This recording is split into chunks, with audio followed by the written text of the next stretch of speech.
Olá pessoal, eu sou Leandro Manso, professor da Universidade Federal de Juiz de Fora. Esse vídeo faz parte do material da disciplina Processamento Digital de Sinais 2 para os cursos de Engenharia Elétrica. Na aula de hoje nós vamos ver dois tipos de filtros bastante utilizados na prática. São eles os filtros diferenciadores e os integradores. Alguns sistemas digitais são muito utilizados na prática de PDS, tais como circuitos diferenciadores ou derivadores, muito utilizados em aplicações onde é necessário calcular a derivada de um sinal, como em demodulação FM, por exemplo. E circuitos integradores, utilizados onde é necessário obter a tendência de um sinal. Podem ser utilizados em aplicações relacionadas à bolsa de valores e cálculos de posição a partir de medições advindas de acelerômetros. Então vamos iniciar pelos circuitos diferenciadores. Tomando como exemplo o processo de diferenciação no domínio do tempo contínuo, temos que y de t é igual à derivada de x de t em relação a t. Y de t é a saída do nosso sistema, então, e x de t é a entrada desse sistema. Aplicando a transformada de Fourier nessa equação acima, temos y de jω, que é a transformada de Fourier da saída, é igual a jω por conta da derivada x de jω, em que x de jω é a transformada de Fourier de x de t. Dessa forma, h de jω, que vai descrever o comportamento do nosso sistema, é y de jω, a saída, dividido por x de jω, que é a entrada. E isso aqui vai ser igual a jω. Então, a resposta em frequência do diferenciador no domínio de tempo contínuo é igual a jω. Dessa forma, um diferenciador digital ideal deveria possuir a mesma resposta em frequência. Então, h de e elevado a jω, que é agora a transformada de Fourier, que é agora a resposta em frequência do nosso diferenciador digital, deveria ser igual a jω. Esse diferenciador ideal, então, possui uma resposta em magnitude igual a uma reta crescente no sentido de ômega, né? Se a nossa resposta em frequência é jω, a resposta em magnitude é módulo de ômega. Então, uma reta crescente no sentido de ômega. Tá? E a resposta de fase seria constante igual a π sobre 2. Vamos ver agora dois diferenciadores simples, implementados como sistemas não recursivos, ou seja, como filtros FIR. São eles baseados na primeira diferença e na diferença central. O diferenciador baseado na primeira diferença é baseado na diferença entre duas amostras consecutivas do sinal de entrada, que é a própria definição de derivada, né? Então, a saída do sistema para n igual a 1, né, y de 1, vai ser igual a x de 1, que é essa amostra aqui, menos x de 0. Então, eu estou pegando aqui uma reta nessa inclinação aqui. Para n igual a 4, y de 4 vai ser igual a x de 4 menos x de 3. Então, eu estou pegando uma inclinação nessa direção aqui. A equação, então, que define o comportamento desse sistema é y de n é igual a x de n menos x de n menos 1. E aqui a gente está mostrando um diagrama de blocos desse sisteminha. Então, a gente tem um único atrasador, né? Entrou aqui x de n, sai aqui do outro lado x de n menos 1. Essas amostras são subtraídas e gera, então, a saída desse circuito diferenciador. Como a gente pode perceber, é um circuito diferenciador muito simplificado. O segundo diferenciador é baseado na diferença central, que é a média das diferenças entre amostras alternadas do sinal de entrada. Então, a saída desse sistema vai ser x de n menos x de n menos 1, a diferença entre duas amostras do sinal, mais x de n menos 1 menos x de n menos 2 dividido por 2. Sendo assim, a gente fica com x de n menos x de n menos 2 dividido por 2. Então eu pego agora amostras alternadas. Ó. A saída para n igual a 2, por exemplo, é calculada com x de 2 e x de 0. Então eu pego x de 2 menos x de 0 e divido por 2. Para n igual a 5, eu vou pegar x de 5 menos x de 3 e dividir por 2. Temos aqui também um diagrama de blocos que mostra a estrutura desse sisteminha. A gente tem agora dois atrasadores. Por quê? Porque a gente precisa de x de n e de x de n menos 2. Então eu vou subtrair essas amostras, multiplicar por meio, né, ou dividir por 2, e assim eu gero a saída do meu sistema. Assim como para os outros filtros digitais, é interessante analisarmos o comportamento desses circuitos diferenciadores no domínio da frequência. Sendo assim, a resposta em magnitude do diferenciador baseado na primeira diferença é igual a 2 seno de ômega sobre 2, enquanto que a resposta de magnitude do diferenciador baseado na diferença central é seno de ômega sobre 2. E aí, visualizando o gráfico dessas respostas de magnitude, a gente vai ver que existe uma diferença entre esses dois diferenciadores. Temos aqui plotado em azul a resposta do diferenciador ideal, né, que é o diferenciador em tempo contínuo. Né? No domínio digital, a gente não vai conseguir implementar essa resposta em frequência, mas os circuitos diferenciadores possíveis de serem implementados, eles aproximam essa resposta para pelo menos uma faixa de frequência. Podemos perceber aqui que nessa região aqui, até aqui assim mais ou menos, os dois circuitos diferenciadores aproximam, né, são bastante iguais, na verdade, ao diferenciador ideal. A partir desse ponto aqui na frequência, as respostas de magnitude começam a divergir.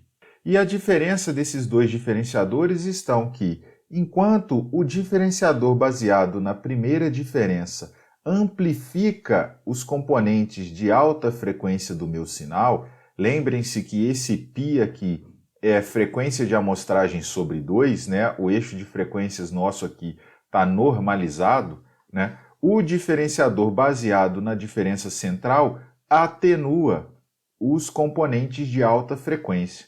Tá? Então, quando formos trabalhar com sinais que possuem ruídos de alta frequência, o diferenciador baseado na diferença central é mais indicado, porque, como estamos vendo aqui, ele atenua esses componentes, enquanto que o diferenciador baseado na primeira diferença os amplifica. O ganho aqui nessa região é igual a 2, enquanto que o ganho aqui nessa faixa para esse outro diferenciador é meio ou menor do que meio.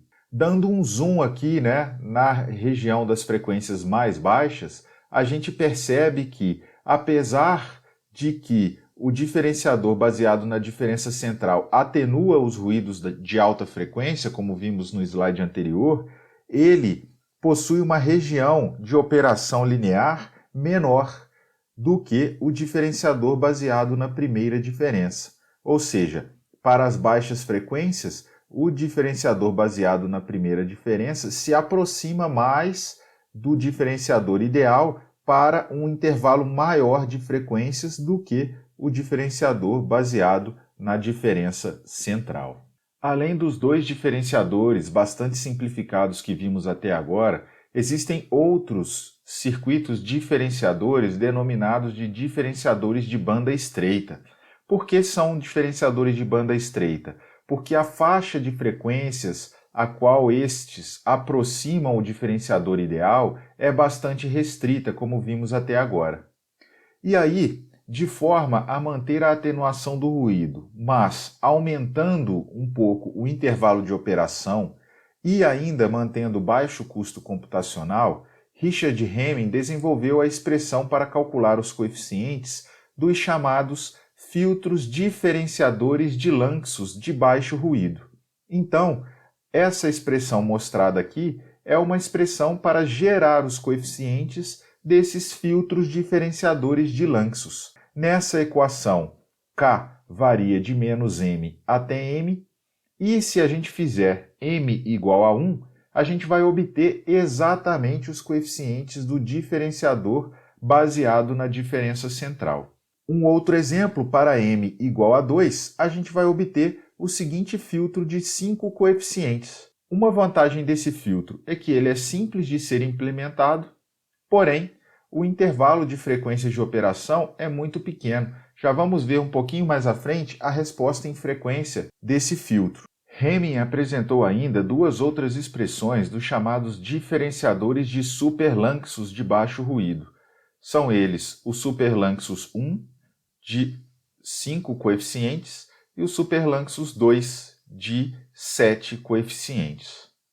Vamos ver agora uma comparação entre as respostas em frequência desses filtros. Então temos aqui a nossa referência em azul, que é o diferenciador ideal, né, para tempo contínuo. Em vermelho, o filtro de Lanczos. Em amarelo, o super-Lanczos 1. E em roxo, o super-Lanczos 2. E aí a gente pode ver que o filtro de Lanczos é o que mais elimina o ruído. Ó. Ele tem um ganho para as altas frequências muito baixo. Porém, a faixa de operação aqui em que ele aproxima o diferenciador ideal é muito pequena. Ó. A partir dessas frequências aqui, ele já começa a se distanciar da reta do diferenciador ideal. O filtro super-Lanczos 2, ele está numa região intermediária aqui, em que ele tem uma região de operação linear maior do que o filtro de Lanczos, mas ele tem um ganho aqui nas altas frequências um pouco maior. Enquanto que o super-Lanczos 1, ele aproxima o diferenciador ideal por uma região um pouco maior, mas ele atenua menos os componentes aqui de alta frequência. Então, quando a gente está falando de circuitos diferenciadores, a gente vai ter sempre esse compromisso, né, entre a atenuação dos componentes de alta frequência e a faixa de operação ali na região linear, né, ou seja, a região em que o nosso diferenciador vai aproximar o diferenciador ideal.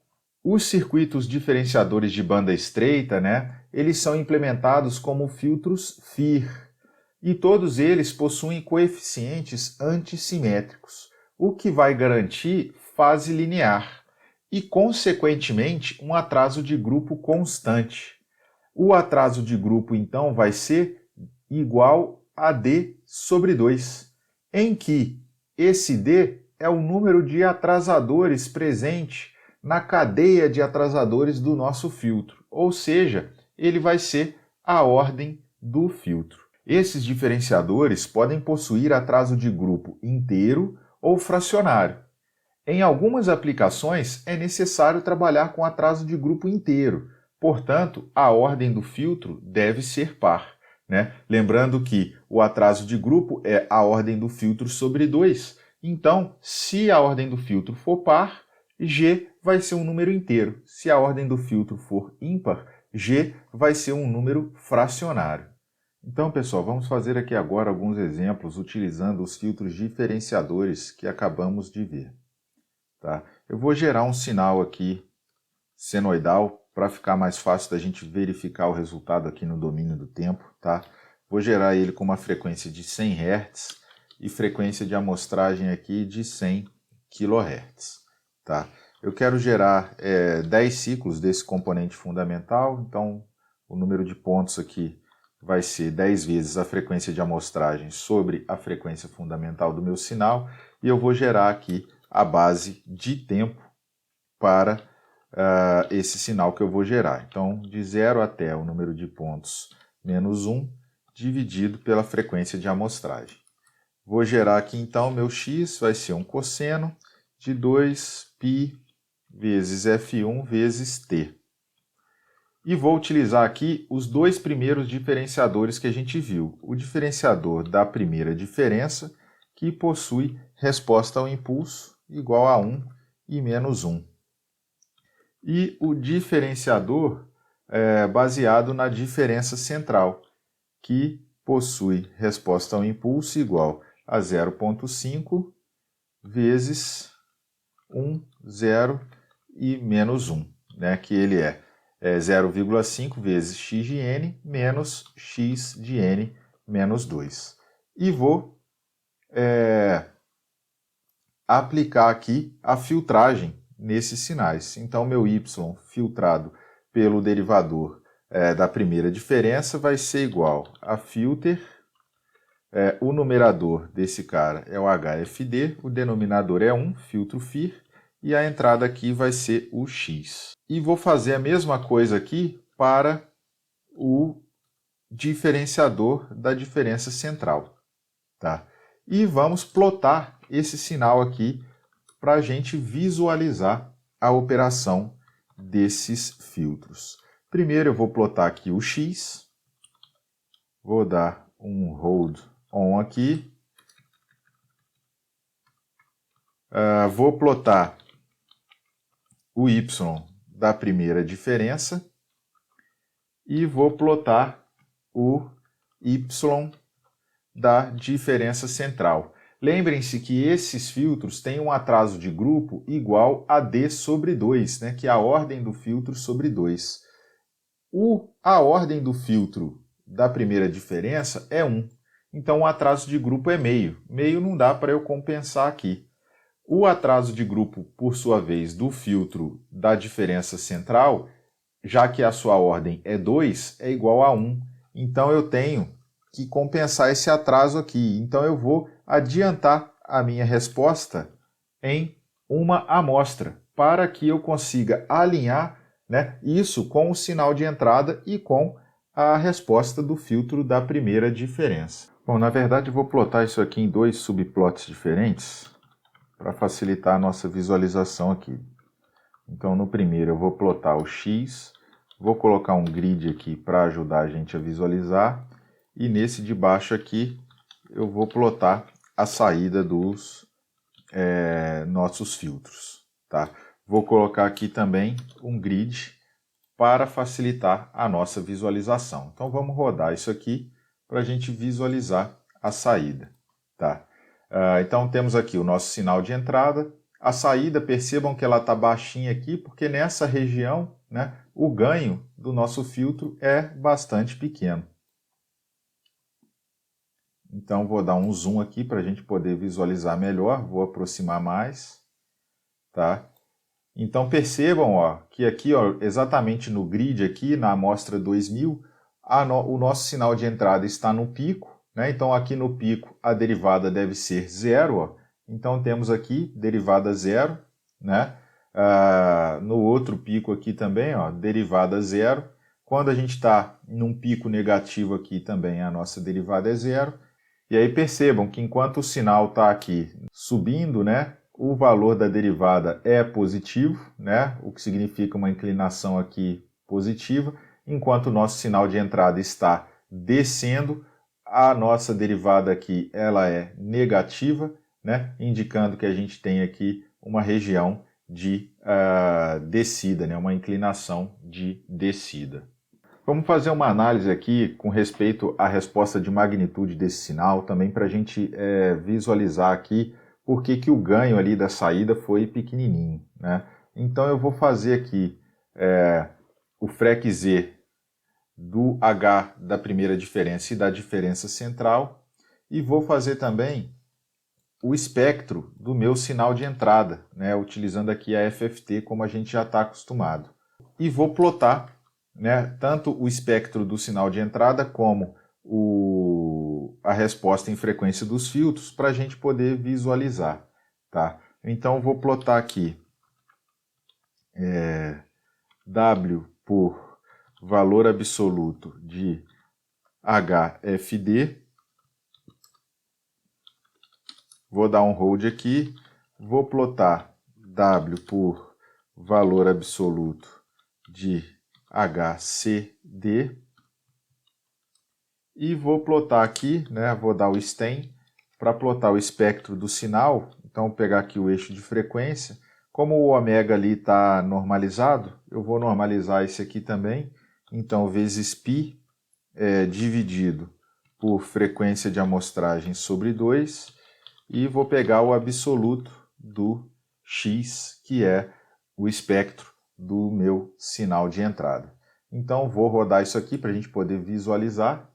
Então, temos aqui o espectro do nosso sinal de entrada, ele está nessa região aqui, bem de baixa frequência. Então, como a gente pode perceber, o ganho que está sendo aplicado a ele é um ganho bastante pequeno, né? Se a gente tivesse numa frequência mais alta aqui, o ganho seria maior, tá? E conforme a gente vai aumentando esse cara aqui, a gente percebe que esses dois filtros, eles deixam de aproximar o diferenciador ideal, que é uma reta que sobe aqui, né, de forma linear, tá? Agora, vamos abordar a questão do ruído presente no sinal de entrada, né? A gente falou lá no slide, e dá para a gente ver aqui também, que se eu tenho componentes de alta frequência, o diferenciador baseado na primeira diferença os amplifica, enquanto que o diferenciador baseado na diferença central vai atenuar um pouco esses componentes. Então, vou gerar aqui um ruído e vou somar esse ruído aqui no meu sinal, tá? Então, eu vou gerar aqui um sinal com uma relação sinal-ruído de 50 decibéis, tá? A relação sinal-ruído é a relação entre a potência do meu sinal e a potência do ruído presente nesse sinal. Então, quanto for maior o número que eu colocar aqui, menos ruído eu estou colocando no meu sinal. Quanto menor o número, mais ruído eu estou colocando no meu sinal, tá? Então, com a SNR que eu quero, eu consigo calcular a variância do ruído que eu preciso adicionar no meu sinal, já que o meu sinal aqui está normalizado, né? A amplitude é unitária, então a potência dele eu sei calcular também. E eu vou gerar aqui então o meu vetor de ruído, que eu vou somar no meu sinal aqui, tá? Então, agora, esse ruído que eu gerei é um ruído gaussiano branco, então ele vai ter um comportamento constante em todo o espectro de frequência. Não um comportamento constante, mas ele vai se espalhar por todo o nosso espectro de frequência, corrompendo todas as frequências do nosso sinal, tá? E eu estou somando esse ruído aqui no meu sinal de entrada. Então vamos rodar isso aqui para a gente visualizar o que aconteceu, tá? Primeiro, vamos ver aqui o espectro do nosso sinal. Se a gente der um zoom bem pequeno aqui, nessa região, a gente vai perceber que esses componentes aqui não são mais iguais a zero. Eles possuem energia, e essa energia se espalha por todo o nosso espectro de frequência. Conforme eu falei, a gente colocou aqui no nosso sinal um ruído gaussiano branco. Então essa é a característica de frequência desse tipo de ruído, tá? E aí vamos ver o que aconteceu então no sinal de saída. Vamos dar um zoom aqui, porque lembre-se, o ganho nessa região em que o meu sinal está gerado é bastante pequeno. E agora a gente pode perceber que a nossa saída é bastante ruidosa. E a gente pode perceber também que a nossa saída aqui mostrada em vermelho, que é a saída do filtro diferenciador baseado na diferença central, ela está oscilando com uma menor amplitude do que o sinal em azul. Por quê? O diferenciador baseado na diferença central, ele atenua o efeito dos ruídos de alta frequência, enquanto que o diferenciador baseado na primeira diferença, ele não atenua, ele amplifica. Então a sua saída é bastante mais ruidosa do que a saída do filtro baseado na diferença central. Os diferenciadores que vimos anteriormente são denominados diferenciadores de banda estreita, porque vimos que a região de operação linear é bastante reduzida, né? Ou seja, a banda de operação do nosso filtro é uma banda estreita. Mas é possível projetar diferenciadores não recursivos também, que podem ser implementados como filtros FIR, com faixa de operação linear mais larga. É preciso, então, descobrir os coeficientes de um filtro que aproxime a resposta de magnitude do filtro ideal até uma frequência de corte ωc, como mostrado aqui na figura abaixo, né? Lembrando que o filtro ideal ele vai, né, linearmente para todo o range de frequências, enquanto que o filtro que a gente quer projetar, a gente quer que ele aproxime o filtro ideal, né, tenha essa resposta de magnitude linear até uma determinada frequência de corte ou uma frequência de operação que a gente vai escolher. Para fazer isso, né, ou seja, para obter a expressão de h de k genérico, a gente vai partir da transformada de Fourier de tempo discreto inversa da resposta de magnitude que a gente quer. Então eu vou partir daquela resposta h gen de e elevado a j ômega que vimos no slide anterior e vou calcular h gen de k, que vai ser a resposta ao impulso desse filtro no domínio do tempo.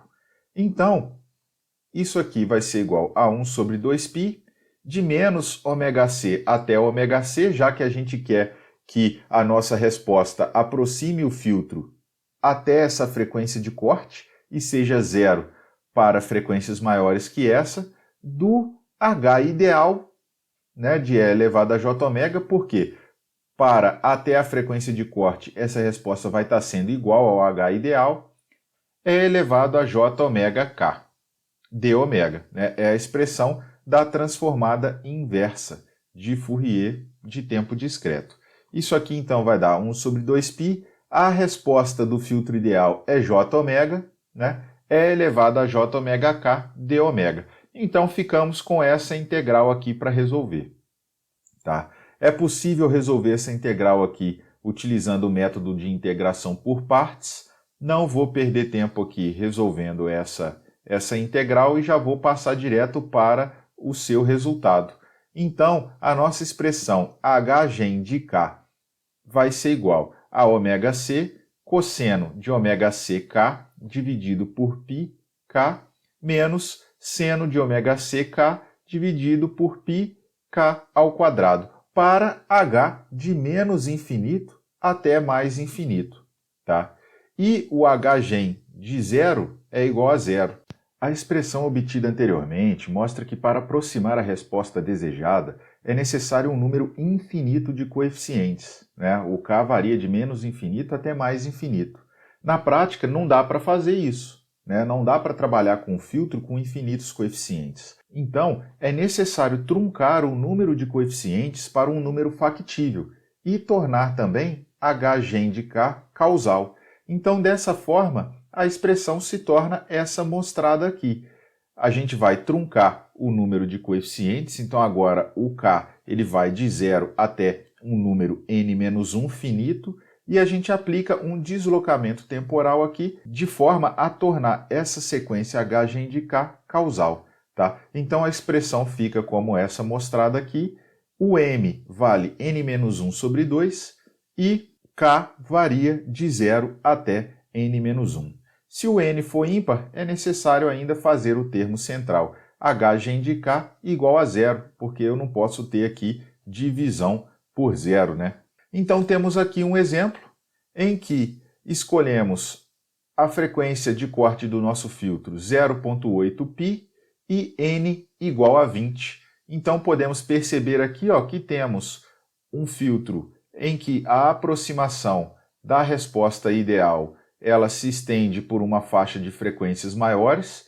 O 0,8π está mais ou menos por aqui assim, né?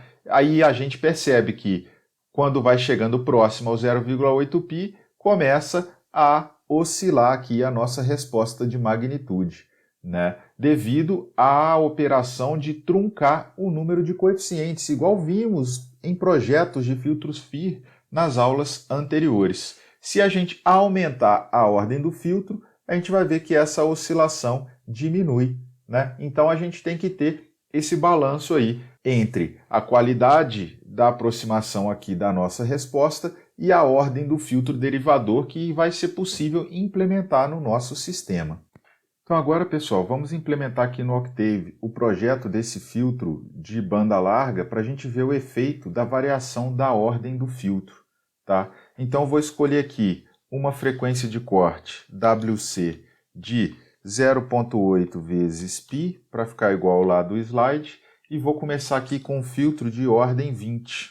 Então eu vou definir aqui o meu m, que a gente viu lá, né, nos slides, n-1 sobre 2, e o meu k, que vai variar de 0 até n-1. Tá?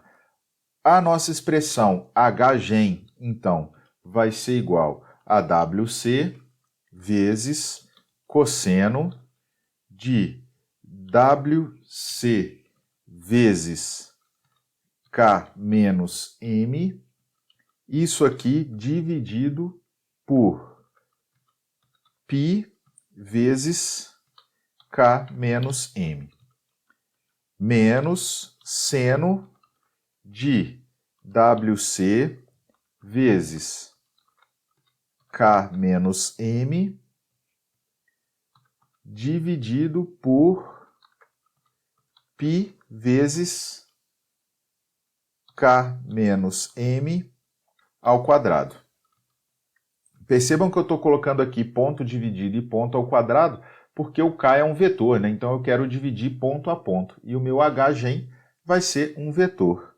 Então eu vou gerar aqui a nossa resposta em magnitude. Vou chamar esse cara aqui de Hgen 20, porque a gente está fazendo aqui o filtro de ordem 20. Depois a gente pode mudar e plotar junto para comparar. Ômega é igual a frec Z de Hgen 20,1.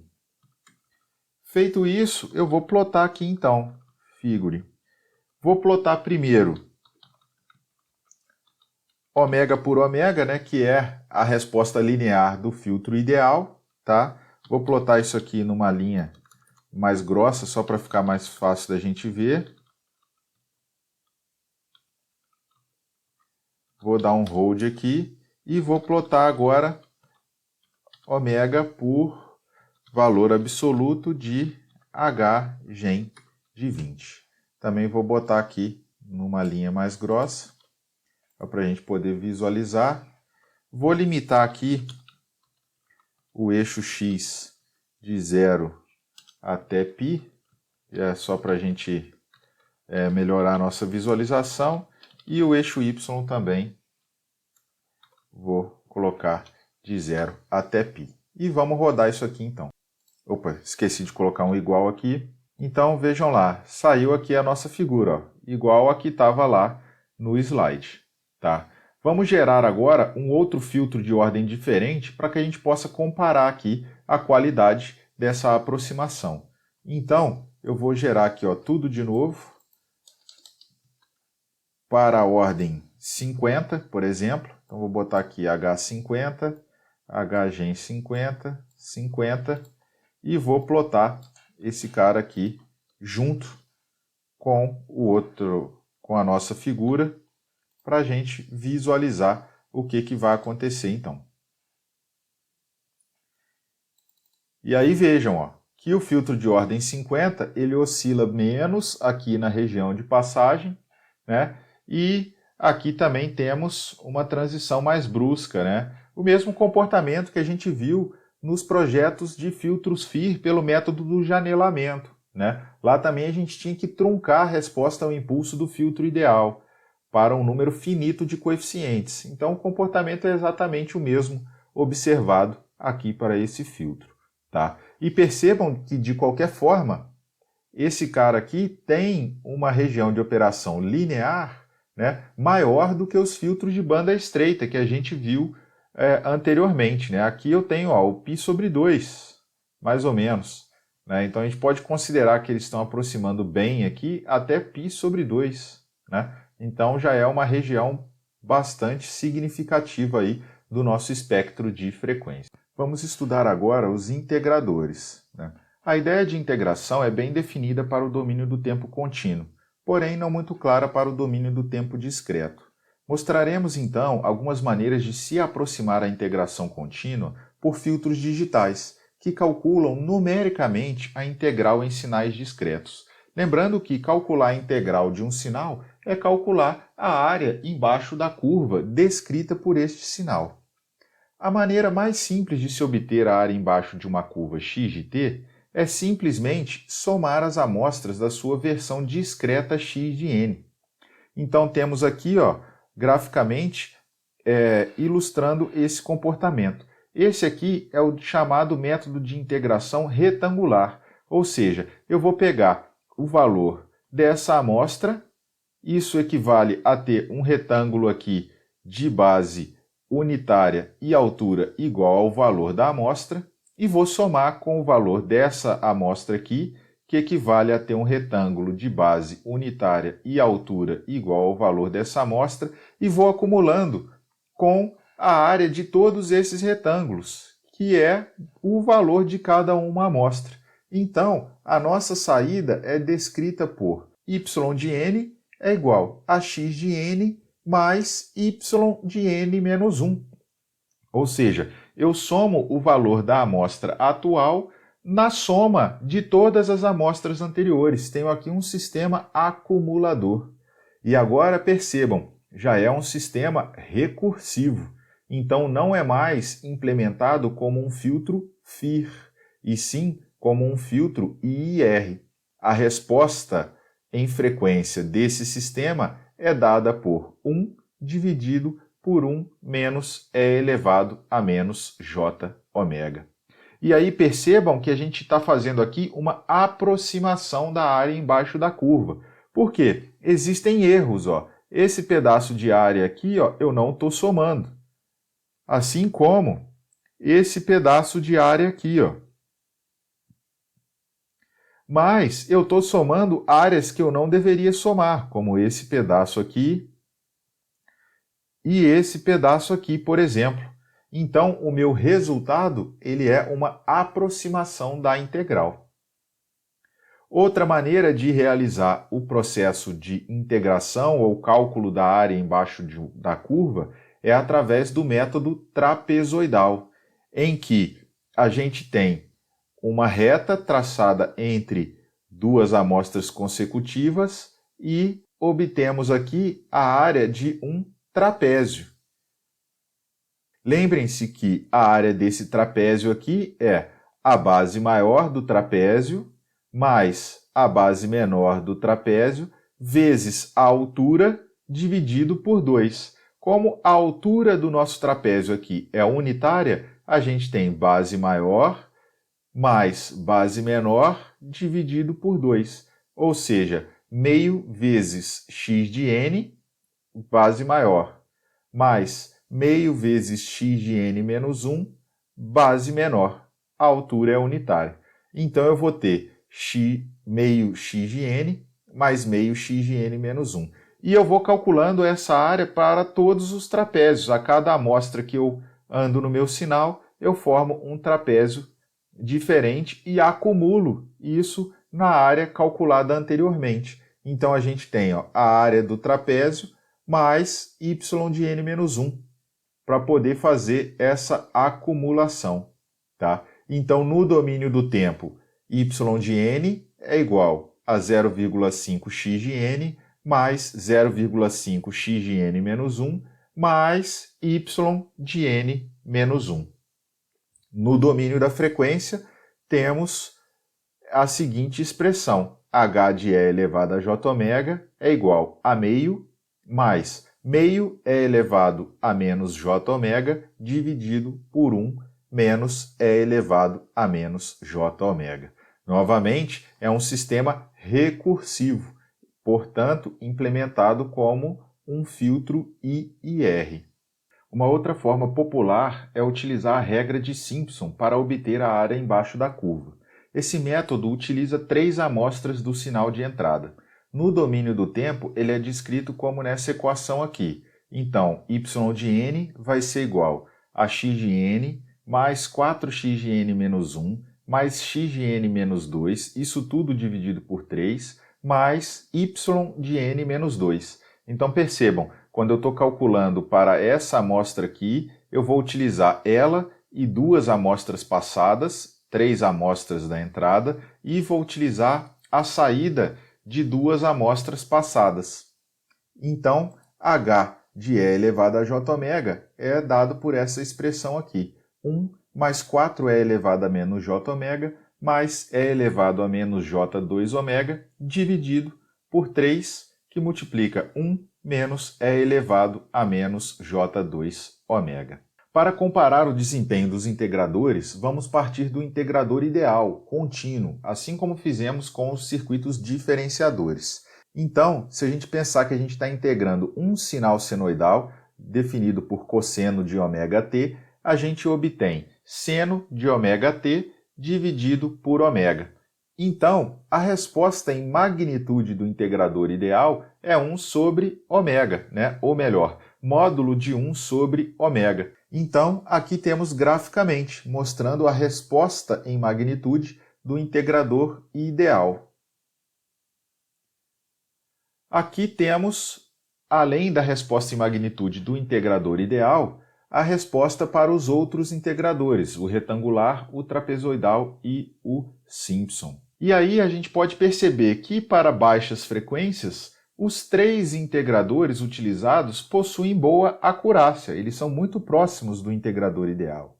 Porém, para frequências próximas à frequência de Nyquist, né, para frequências elevadas, o integrador de Simpson amplifica esses componentes. Então, ele vai amplificar os ruídos de alta frequência presentes nesse sinal. Porém, se o nosso sinal possui apenas frequências relativamente baixas, todos os integradores vão se comportar de maneira adequada. Esses integradores que a gente discutiu, eles são interessantes, pois são recursivos.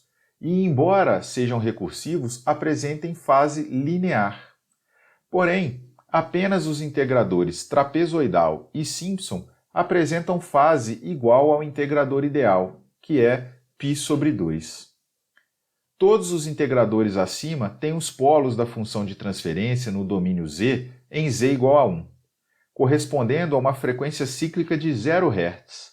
E isso tem uma consequência importante quando implementamos esses integradores em hardwares digitais.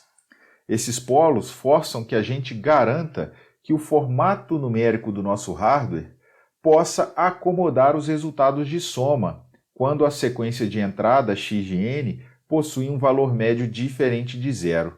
Nessa situação, como a gente vai acumular os valores da entrada, o nosso sinal de saída tende a aumentar ao longo do tempo. Então, para o nosso tempo de aplicação, a gente tem que garantir que os formatos de representação numérica do nosso hardware digital tenham capacidade de acomodar todo esse valor que vai sendo acumulado ao longo do tempo. Bom, pessoal, vamos fazer aqui então um exemplo aplicando os 3 integradores que acabamos de ver. Estou criando aqui um sinal exatamente igual aos exemplos dos derivadores que a gente fez, tá? Então, meu sinal aqui é uma senoide na frequência de 100 Hz, né, definida aqui por cosseno de 2πf1, tá? E então eu vou criar aqui agora os numeradores e os denominadores da função de transferência de cada um dos integradores que a gente vai utilizar, né? Lembrando que os integradores, diferentemente dos derivadores, são sistemas recursivos, né? E, portanto, implementados como filtros I e R.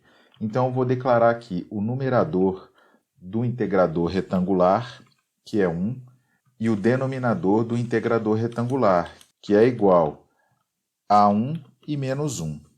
Vou fazer a mesma coisa para o integrador trapezoidal. Então, o numerador do trapezoidal é meio e meio. O denominador do trapezoidal é igual a 1 e menos 1. E a mesma coisa para o integrador da regra de Simpson. O numerador, então, é 1, 4 e 1. Né? Esse integrador aqui ele trabalha com 3 amostras, né? Diferente dos outros. E o denominador é 3 vezes 1, 0 e menos 1. Tá? Então, reparem que esses numeradores e denominadores que eu defini aqui estão de acordo com os slides lá que a gente viu a função de transferência de cada um deles. E agora, então, eu vou fazer a operação da filtragem, que vai representar a nossa integração. Então, primeiro aqui com o integrador retangular.